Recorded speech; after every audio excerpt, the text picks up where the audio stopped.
जीवनाची वारी. ज्ञानेश्वर महाराज म्हणतात जीवन कृत्यकृत्येच्या अवस्थेच्या पलीकडे जाऊन पोहोचतं, निश्चिंत अवस्थेला जाऊन जीवन पोहोचतं. महाराज नवे नवे एका साधकाला तुकाराम महाराजांकडे पाहून प्रश्न निर्माण झाला. महाराज अत्यंत समाधानामध्ये दिसतायत, आनंदामध्ये दिसतायत, प्रपंचाच्या दृष्टिकोनातून तुमच्याकडे जर पाहिलं तर जाऊ पुढती भिके कुत्री घर राखीती असे जर तुमचे शब्द असतील तरी सुद्धा इतके आनंदामध्ये दिसताय. प्रपंचातलं तुम्हाला काही मिळालंय असं म्हणावं तर ते सुद्धा काही नाहीये, तरी सुद्धा आनंदात आहात, तरी सुद्धा तुम्ही समाधानामध्ये आहात. महाराजांनी सांगितलं हो बरोबर आहे, मी समाधानात आहे, आनंदात आहे. त्याचं कारण असं आहे आजचा जो दिवस आहे तो अत्यंत भाग्याचा आहे.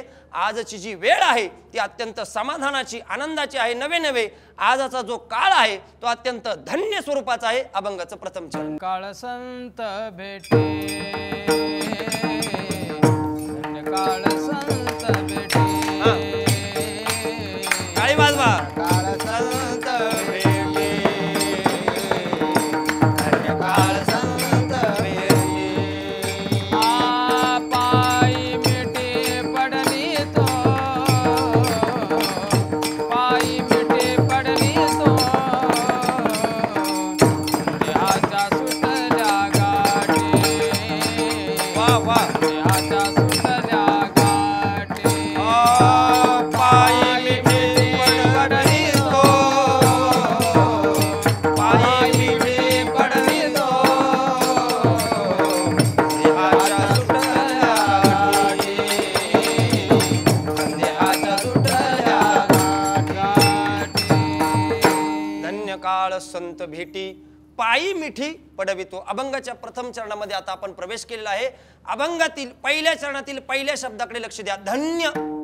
धन्य शब्दाचा विचार करत असताना प्रापंचिक जीवनातली धन्यता वेगळी सांगितली, पारमार्थिक जीवनातली धन्यता वेगळी सांगितली. कशाला धन्य म्हणायचं आहे?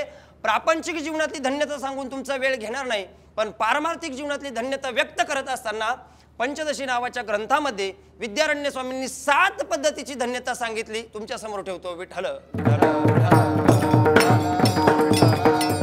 ज्याला ब्रह्मानंदाचा परिपूर्ण साक्षात्कार झाला त्याला धन्य म्हणा. 1. ज्याला आत्मस्वरूपाचं ज्याच्या जीवनामधलं अज्ञान आहे ते कधीच पळून गेलेलं आहे त्याला धन्य म्हणा. 2.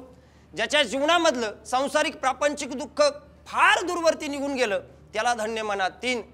ज्याला आत्मज्ञान सतत प्राप्त झालं त्याला धन्य म्हणा. 4.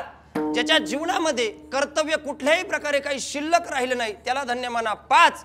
ज्याच्या जीवनामध्ये प्राप्तव्य काही शिल्लक राहिलं नाही त्याला धन्य म्हणा. 6. आणि ज्याला निरंकुश तृप्ती प्राप्त झाली त्याला धन्य म्हणा. 7. विठ्ठल विठ्ठल. या 7 पद्धतीच्या धन्यतेकडे बघितल्यानंतर तुकाराम महाराजांच्या जीवन चरित्राकडे जर आपण नजर टाकली तर काही वेगळं होतं का तुकोबरायांचं जीवन? बघा ना, तुकाराम महाराजांच्या जर चरित्राचा विचार करायचा झाला तर तुकाराम महाराज स्पष्ट बोलतात, काम नाही झालो पायी रिकामा, किंवा कृत्य झालो इच्छा केली ते पावलो. निश्चिंत अवस्थेपर्यंत जाऊन जीवन पोहोचलेलं होतं. किंवा ज्ञानोबराय बोलतात, चौथियाचे ठाई काही करण्याची नाही तरी तुकोबराय धन्यता व्यक्त करतात. ऐका, धन्यता देतात, पण तुकोबराय धन्यता देत असताना काळाला धन्यता देतात. का काळाला धन्यता देतात? ज्या काळामध्ये तुकाराम महाराजांना संतांची भेट झाली त्या काळाला तुकोबराय धन्यता देतात. तो काळ मला 3 पद्धतीने विचार मांडायचा आहे आणि पुढे सरकायचा आहे. तो काळ 3 पद्धतीने मांडत असताना कर्मशास्त्राच्या दृष्टिकोनातून धन्य काळ घ्या, ज्ञानशास्त्राच्या दृष्टिकोनातून धन्य काळ घ्या आणि भक्तिशास्त्राच्या दृष्टिकोनातून धन्य काळ घ्या. विठ्ठल विठ्ठल. कर्मशास्त्राच्या दृष्टिकोनातून धन्य काळ जर समोर घेतला तर कर्म म्हणजे काय अगोदर आपल्याला हे लक्षात आलं पाहिजे. प्रत्येकाला कर्माचे 2 नियम प्रत्येकाला माहित आहे. काय नियम आहे? प्रत्येकाला कर्म करावं लागतं, केलेलं कर्म भोगावं लागतं. केले कर्म झाले त्याची भोगा आले, हा कर्मशास्त्राचा नियम आहे. कर्मशास्त्राला आपण कितीही उल्लू बनवण्याचा प्रयत्न केला, कितीही त्याला जर बनवण्याचा प्रयत्न केला की आम्ही काहीच करत नाही, कर्मशास्त्र म्हणतो तू काहीच करत नाही ना, हे सुद्धा खूप काही केल्यासारखं आहे. धन्य काळ संत भेटी कर्मशास्त्राच्या दृष्टिकोनातून. विठ्ठल विठ्ठल. ज्ञानशास्त्राच्या दृष्टिकोनातून धन्य काळ बघायचा आहे. कर्मशास्त्र पाहिलं, ज्ञानशास्त्राच्या दृष्टिकोनातून आपण नेहमी ऐकतो ते तू आहे, ते तू आहे, ते तू आहे, किंवा अयमात्मा ब्रह्म, अहम ब्रह्मास्मी, ही सगळी आपण वेदांतातली आपण ही सगळी वाक्य ऐकत असतो. पण आपण आपले कोण आहोत याची जाणीव आजपर्यंत आपल्याला झाली का? झाली आजपर्यंत? ती जाणीव होण्याकरता आपल्याला संतांकडे जावं लागेल. कशा करता जावं लागेल? ते ज्ञान पैगा बरवे, जरी मनी अति अनावे, संताया भजावे सर्वस्वेस्वी. ते ज्ञान प्राप्त करून घ्यायचं असेल, आपण आपले कोण आहोत याची जाणीव जर आपल्याला करून घ्यायची असेल तर त्याच्याकरता आपल्याला संतांकडे जावं लागेल. सोपं बोलू का? आपण मूळचेच आपले आहोत. तुका म्हणे होता ठेवा तो या भावा सापडला, किंवा जुनाट जुगाडीचे नाणे बहुत काळाचे ठेवणे. आपण जरी पूर्वीचेच आपले आहोत तरी सुद्धा आपण आत्मस्वरूपाच्या दृष्टिकोनातून कुठेतरी बाजूला गेलेलो आहोत. आपली ती वस्तू हरवलेली आहे. व्यवहारातलं सोपं बोलतो, मला सांगा, घरामध्ये एखादी वस्तू जर हरवलेली असेल तर ती शोधण्याकरता कुणाची तरी तिसऱ्याची मदत घ्यावी लागते की नाही? लागते नाही, बरोबर नाही? तसं परमार्थामध्ये सुद्धा आत्मस्वरूपाच्या दृष्टिकोनातून हरवलेली वस्तू कुणाची तरी तिसऱ्याची मदत घ्यावी लागेल की नाही? समजा तत्वज्ञानातलं नाही लक्षात आलं, थोडं सोपं करून सांगतो. ज्ञानेश्वर महाराजांच्या काळातला दृष्टांत आहे. पूर्वीच्या काळामध्ये गावाचं रक्षण करण्यासाठी गुराखी असायचा. कोण? जागते रहो म्हणून गावाचं रक्षण करायचा. थंडीचे दिवस फार होते, रात्रीची 2:30 वाजण्याची थंडी पडलेली होती. त्याला तेवढ्या 2:30 वाजता थंडीमध्ये बिडी उडू वाटायला लागली. काय? बिडी उडू वाटायला लागली. असं बिडी उडू वाटायला लागल्यानंतर महाराज तो विचार केला, अरे बिडी खिशात आहे पण काडीच पेटी नाही, काय करावं?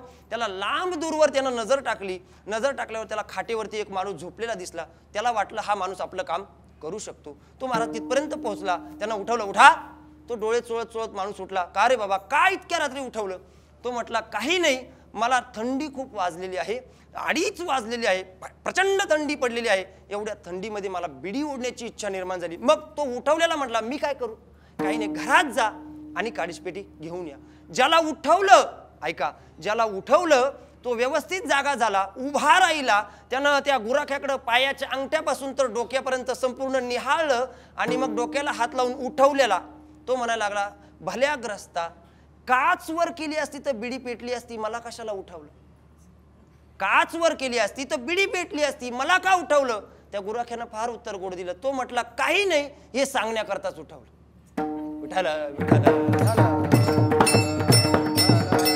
आता पुढचं महत्वाचं ऐका.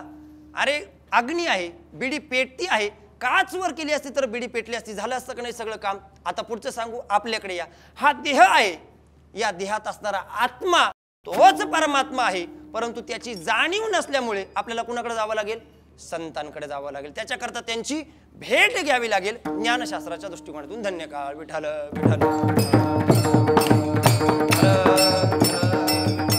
भक्तिशास्त्राच्या दृष्टिकोनातून आता मला धन्य काळ सांगायचा आहे. कर्मशास्त्राच्या दृष्टिकोनातून धन्य काळ सांगितला, ज्ञानशास्त्राच्या दृष्टिकोनातून धन्य काळ सांगितला. नाही, आता भक्तिशास्त्राच्या दृष्टिकोनातून धन्य काळ सांगत असताना प्रत्येकाला भगवान पंढरीश पांडुरंग परमात्मा प्रत्येकाला भेटणार आहे. फरक इतकाच आहे, प्रत्येकाला भेट देण्याचा फरक मात्र वेगळा आहे. मला आज देईल तर काकांना उद्या देईल, काकांना उद्या दिली तर आजीला 6 महिन्याने देईल. पण कधी ना कधी परमात्मा आपल्याला भेट देणार आहे, संत सुद्धा भेट देणार आहे. पण त्याच्याकरता आपल्याला संतांची भेट घ्यावी लागेल. संतांची भेट घेतली की परमात्म्याची भेट घेण्याकरता वेळ लागत नाही, परमात्म्याची भेट होण्याकरता वेळ लागत नाही. पूर्वीचे जुने कीर्तनकार फार गोड दृष्टांत द्यायचे. एका चिंचेच्या झाडाखाली प्रपंचाच्या दृष्टीने वैतागलेला, कंटाळलेला माणूस भजनाकरता बसला. भगवान परमात्मा भेटलाच पाहिजे असं मनोमन तळमळ केली. भजन चालू झालं. त्याचा कर्मधर्म संयोग नारद मुनी त्याच रस्त्याने चाललेले होते. नारदांकडे पाहिलं, कोण तुम्ही? म्हणे मला नारद मुनी म्हणतात. त्याला आनंद झाला. अरे, नारदांसारख्या संतांचं दर्शन झालं. पायावरती नतमस्तक झाला आणि विचारलं, कुठे चाललात? काही नाही, देवाकडे. देवाकडे तुम्ही डायरेक्ट? हो म्हणे, देवाकडे आम्ही डायरेक्टच जात असतो, देव आमची वाटच बघत असतो. म्हणे मग एक काम करा ना, मी प्रपंचाला वैतागलोय, कंटाळलोय, प्रपंचामध्ये नको नकोसं जीवन झालंय माझं. मला माहीत झालं याच्यापैकी काही सोबत येत धनाने भूमो पशवश्च गोष्टी, भार्या, गृहद्वारे, जनस्मशाने, हे जर सगळं असं चिंतन केलेलं आहे तर मला फक्त तो परमात्माच भेटवायचा आहे. परमात्म्यालाचीच मला भेट घ्यायची आहे आणि माझं जन्म मरणातीत जीवन करायचं आहे. मला कंटाळा आलाय, मला फक्त देव पाहिजे. मग तुम्ही देवाकडे जा, माझं छोटंसं काम करा. काय काम करू? काही नाही, मला देव कधी भेटणार आहे एवढंच सांगा. नारद देवाकडे लगेच गेले. देवाकडची सगळी कामं नारदांनी स्वतःची उरकवून घेतली आणि निघाल्यावर नारदांच्या लक्षात आलं, अरे त्या भक्ताचं काम राहिलं. पूर्वीपासून असंच आहे महाराज, मोठ्या माणसांकडे लोक गेली की गरीब माणसांना कोणी डिमांड देत नाही. गरीबाची कामं नंतर